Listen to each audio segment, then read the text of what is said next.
when you think about the Lord is lifting His countenance on I know. you, that is His face pointing in your direction. Think about that, just the element. He's asking that. Obviously, it's being prayed and blessing towards all the people there. But it's to the individuals and as the whole. That's one of the beauties of always that element. Is there's always the elements of the whole, but you can take it and receive it personally. Mm-hmm. And having that blessing to be able to walk in that, obviously, is as you are walking in obedience unto the Lord, you have that. Mm-hmm. You have that blessing upon you all the time. God's face is shining. He's smiling on you all the time. People say there's no grace in the law. Well, there is no grace in the law, but God provided grace. It's all in the midst of the law. It's always part of it. Yeah, His instruction is, and this is one all of grace. Yes, it is. Yeah, it's cool.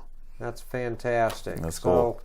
I'm going to shut it down. So we didn't even touch on the cellos. We did. Well, you know what here's one thing I wanted to talk about that briefly was, think of this. Okay.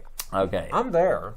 Okay. Think of all the things that are being communicated here with what they're having to do and all this.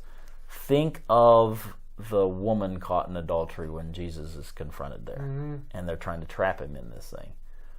Think of the context of this, what's going on, all right?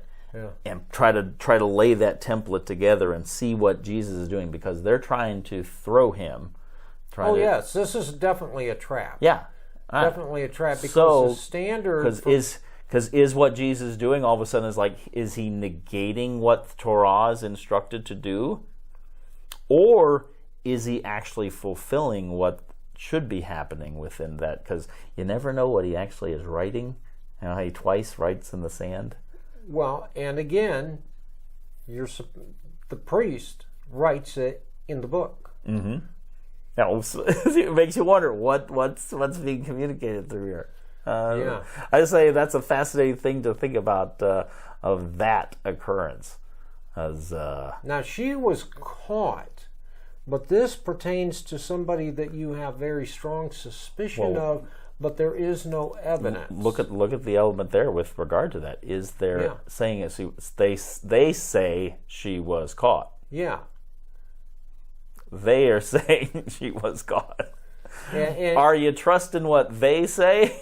Well, all right. When you take it from that particular perspective, yeah, which makes you wonder then what's Jesus writing in the sand? It's like, could he possibly be writing elements of reference to possibly numbers? What actually should be happening here?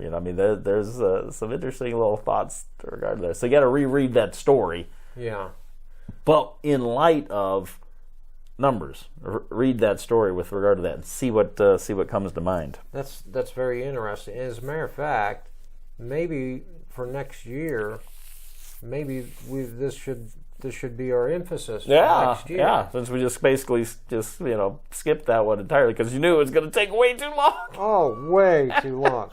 So that if we can make a mental note. I think that one's an easy one to make a mental note of. It really is. It does kind of stand out like a sore thumb in a way. Yeah, because it is an unusual thing. The adultery test, according to this. Hey, yeah, what an idea. It was so funny. About 10 minutes in, I'm guessing, I looked and I saw that thing not moving, and I went, okay, let me look at my phone there a second. And so we're... I was just excited about getting into it. I know. I didn't. What was I thinking?